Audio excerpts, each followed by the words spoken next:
اسلام میں امانت کی بڑی اہمیت آئی ہے۔ رسول اکرم صلی اللہ علیہ وسلم اپنے ہر خطبے میں امانت داری کا اہتمام کے ساتھ ذکر کیا کرتے تھے۔ اللہ کے رسول صلی اللہ علیہ وسلم کا ارشاد ہے، لا دین لمن لا امانت له، اس شخص کا کوئی دین نہیں جس کے پاس امانت داری نہ ہو۔ امانت داری، دیانت داری حقیقت میں دین کا تقاضا ہے۔ جس معاشرے میں امانت دار لوگ نہ ہوں، وہ معاشرہ بگاڑ اور فساد کا ذریعہ بن جاتا ہے۔ اسی لیے اللہ کے رسول صلی اللہ علیہ وسلم نے فرمایا، اول ما تفقدون من دینکم الامانہ،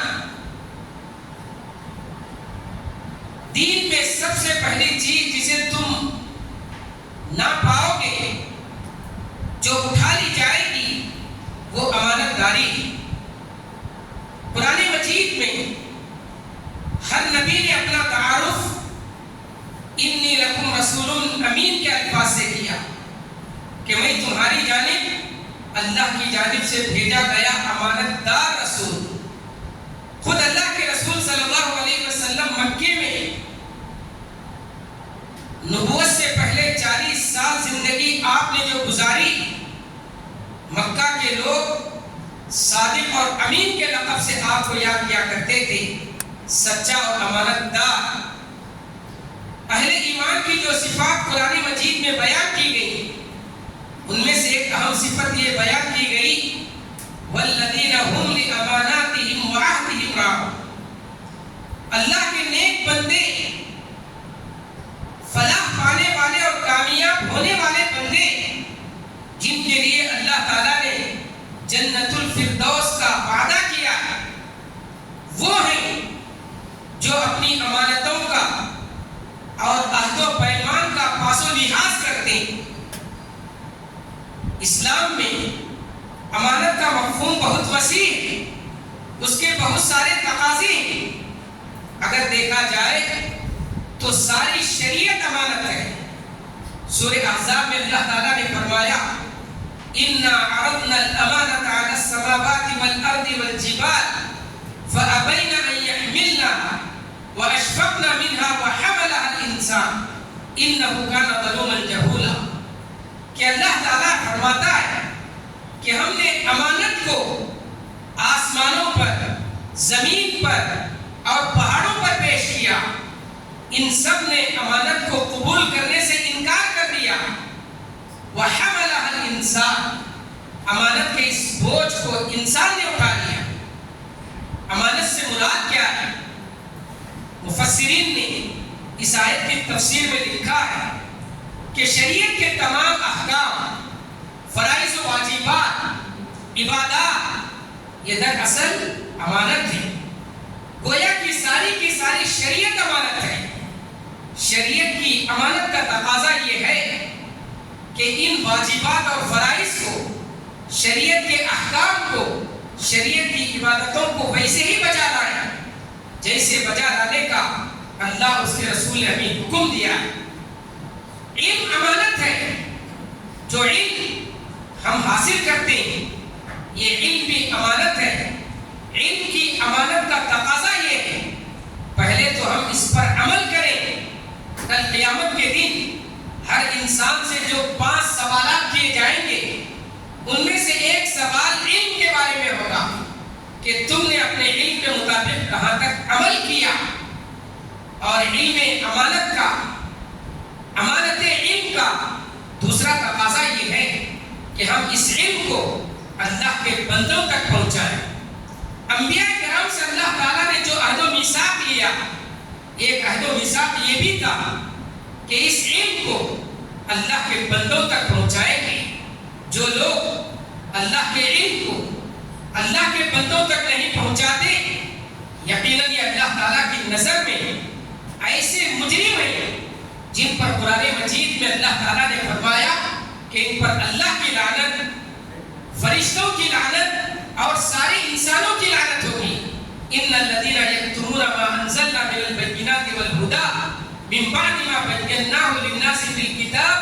اولئک یلعنہم اللہ ویلعنہم اللاعنون، کہ جنہیں اللہ تعالیٰ نے یہ علم عطا کیا ہے، یہ علم پانے کے بعد اس علم کو یہ چھپائیں اور اس کو لوگوں تک نہ پہنچائیں، اولئک یلعنہم اللہ، یہی وہ لوگ ہیں جن پر اللہ کی لعنت ہے اور لعنت کرنے والوں کی ان پر لعنت ہے۔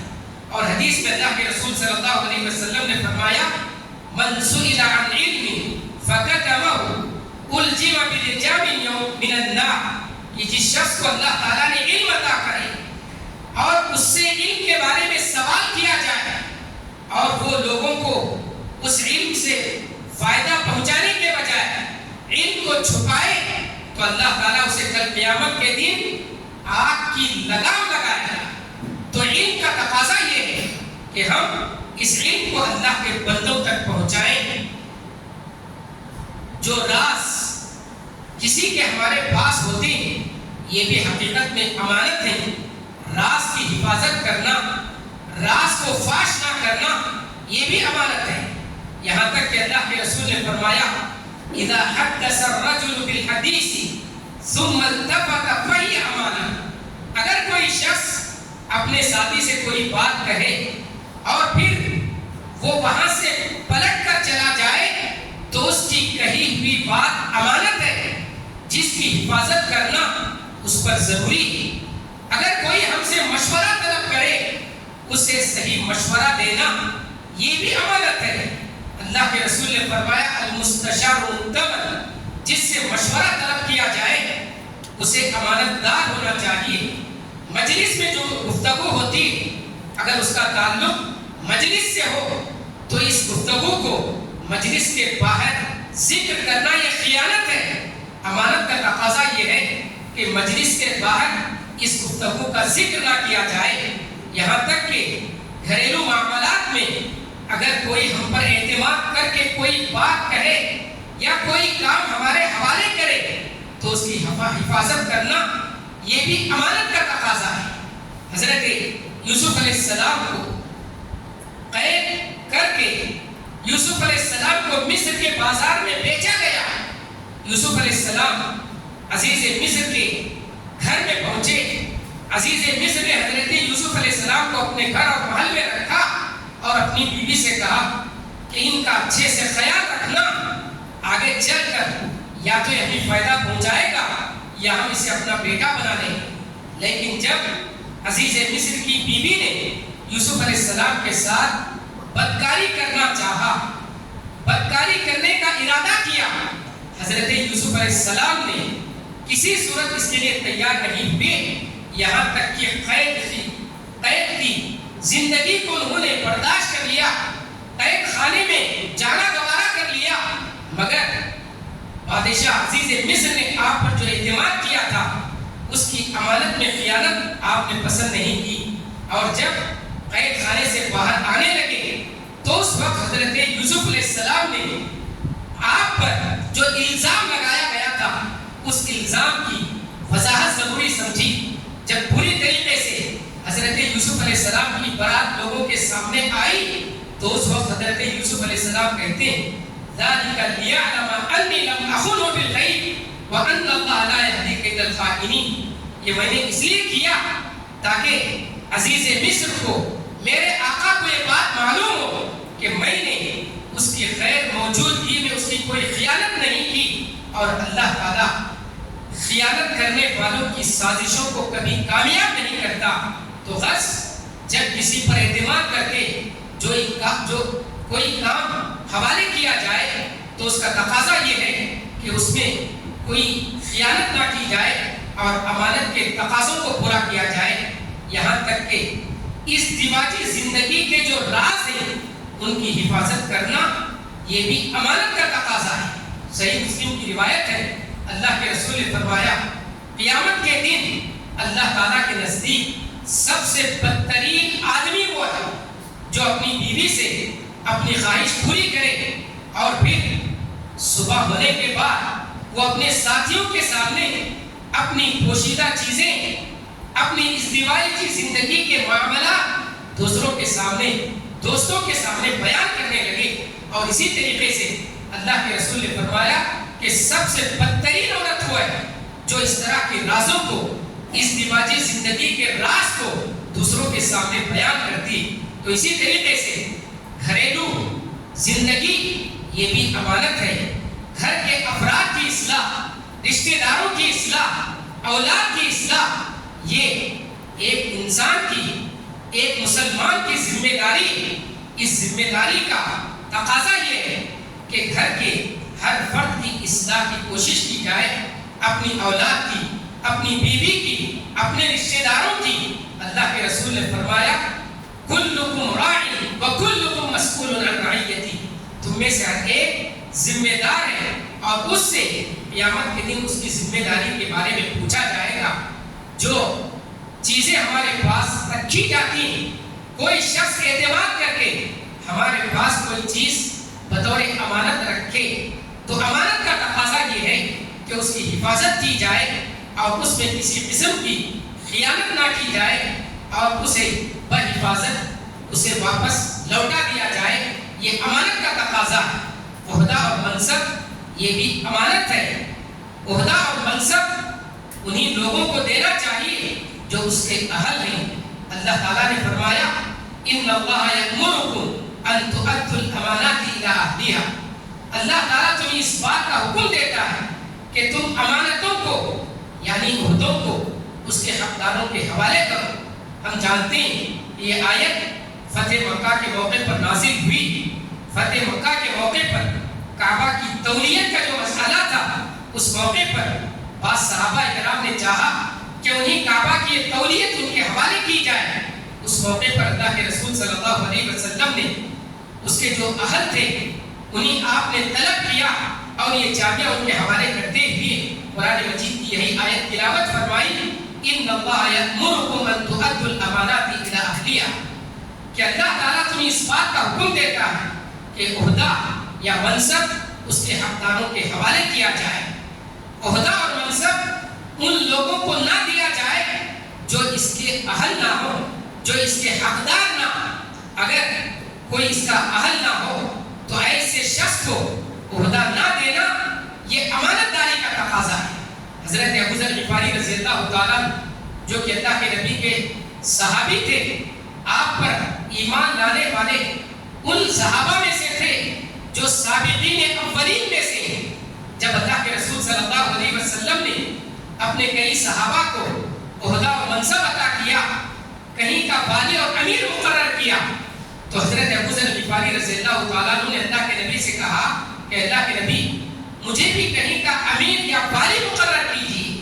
تو اللہ کے رسول نے حضرت ابو ذر غفاری رضی اللہ تعالیٰ سے فرمایا یا ابا ذر انک ضعیف وانہا امانہ، اے ابو ذر یہ عہدہ امانت ہے اور آپ کمزور ہیں، اس عہدے کا آپ حق ادا نہیں کر سکتے، اور یہ قیامت کے دن ان لوگوں کے لیے جو اس کا حق ادا نہیں کرتے ذلت اور رسوائی کا ذریعہ بنے گی، سوائے اس شخص کے جو اس عہدے کو لے اور اس کے حق کو ادا کرے۔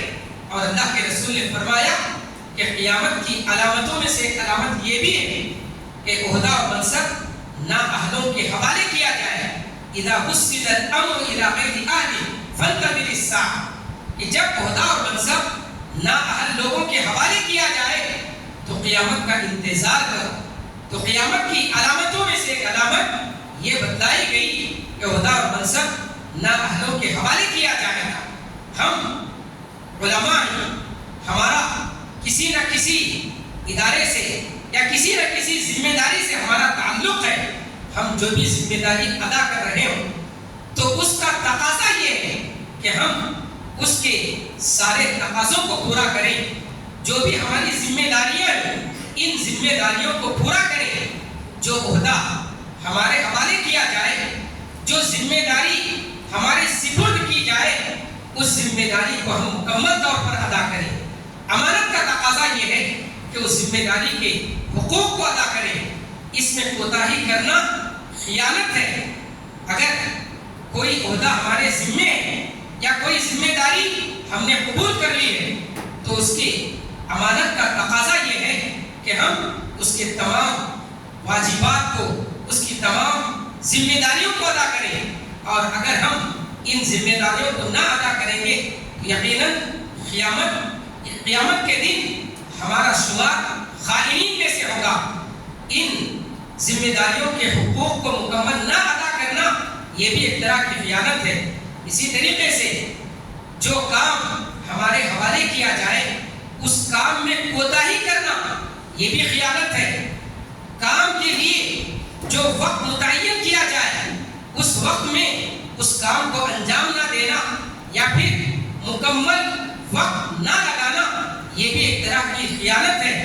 کام کے اوقات میں دوسرے کاموں کو انجام دینا یہ بھی ایک طرح کی خیانت ہے، اور پھر ذمہ داری کا حق نہ ادا کرنا یہ بھی ایک طرح کی خیانت ہے۔ تو جو کام ہمارے سپرد کیا جائے اسے پوری طریقے سے ادا کرنا یہ امانت کا تقاضا ہے اور ذمہ داری کا تقاضا ہے۔ عہدہ اور منصب یا پھر امامت، تدریس یہ بھی ایک ایسی امانت ہے جس کا تقاضا یہ ہے کہ اگر ہم مدرس ہیں تو طلبہ ہمارے پاس امانت ہے۔ طلبہ کی صحیح تربیت کرنا، انہیں علم کے زیور سے آراستہ کرنا، اور تدریس کے جو اوقات ہیں ان اوقات میں اپنا سارا وقت تدریس میں لگانا، اپنا سارا وقت مدرسے میں، ادارے میں صرف کرنا یہ بھی امانت کا تقاضا ہے۔ اس میں کسی بھی قسم کی کوتاہی یقیناً یہ امانت کے تقاضوں کے خلاف ہے، یہ خیانت ہے۔ کل قیامت کے دن اس کے بارے میں اللہ تعالیٰ ہم سے ضرور پوچھے گا۔ تو خاص امامت یہ بھی ایک بڑی ذمہ داری ہے۔ ہم کسی مسجد کے امام ہیں تو ہماری یہ ذمہ داری ہے کہ ہم اپنے سارے اوقات جو ہمارے لیے مقرر کر دیے گئے ہیں ان اوقات میں ہم مسجد میں حاضر ہوں، نمازوں میں ہم مکمل طور پر حاضر ہوں، نمازوں کی امامت کریں۔ اور امامت میں امام کی ذمہ داری صرف امامت کرنا ہی نہیں بلکہ ہمارے نزدیک پیشوا حقیقی امام اللہ کے رسول صلی اللہ علیہ وسلم ہے۔ رسول اکرم صلی اللہ علیہ وسلم نے امامت کی ذمہ داریوں کو جیسے انجام دیا ویسے ہمیں بھی انجام دینے کی کوشش کرنا ہے۔ حقیقت میں یہ بہت بڑی ذمہ داری امامت یا ایسی ذمہ داری ہے کہ مسجد میں آنے والے تمام مقتدیوں کی اصلاح کرنا اور ان کی کمزوریوں اور خامیوں پر نظر رکھتے ہوئے انہیں دور کرنے کی کوشش کرنا یہ امام کی ذمہ داری ہے۔ اور امامت اس امانت کا ایک تقاضا ہے کہ ہم ہمارے محلے میں جو مسجد ہے جس کے ہم امام ہیں اس مسجد کے تحت جتنے بھی مقتدی ہیں ان کی اصلاح کی فکر کریں۔ رسول اکرم صلی اللہ علیہ وسلم کا اسوہ ہمارے سامنے ہے کہ اللہ کے رسول صلی اللہ علیہ وسلم اگر کسی مقتدی کو، کسی مصلی کو نماز میں غیر حاضر پاتے تو دریافت کرتے، اور اگر کوئی عذر ہوتا تو اللہ کے رسول صلی اللہ علیہ وسلم اس کی طرف توجہ دیتے، کبھی نام لے کر پوچھتے اشاہد فلان، کیا فلاں شخص نماز میں حاضر ہے؟ تو یہ نبی کریم صلی اللہ علیہ وسلم کا حال تھا۔ اگر کوئی صحابی موجود نہ ہوتا تو اس کے بارے میں دریافت کرتے، اگر کسی سے کوتاہی ہوتی تو اس کوتاہی کو دور کرنے کی طرف توجہ دلاتے۔ تو یہ سب سے اہم ذمہ داری عہدہ اور منصب یا جو بھی ذمہ داری ہمارے حوالے کی جائے اس کی ذمہ داریوں کو پورا کرنا، اس کے تقاضوں کو پورا کرنا یہ امانت کا تقاضا ہے۔ مال جو اللہ تعالیٰ نے ہمیں عطا کیا ہے یہ بھی اللہ تعالیٰ کی ایک امانت ہے۔ نہ تو ہم مال کمانے میں آزاد ہیں اور نہ مال خرچ کرنے میں آزاد ہیں۔ مال بھی ہمیں حلال طریقوں سے کمانے کا حکم دیا گیا اور حلال طریقوں میں خرچ کرنے کا حکم دیا گیا۔ مال کمانے کے بعد مال میں اسراف کرنے، فضول خرچی کرنے کی ہمیں اجازت نہیں دی گئی۔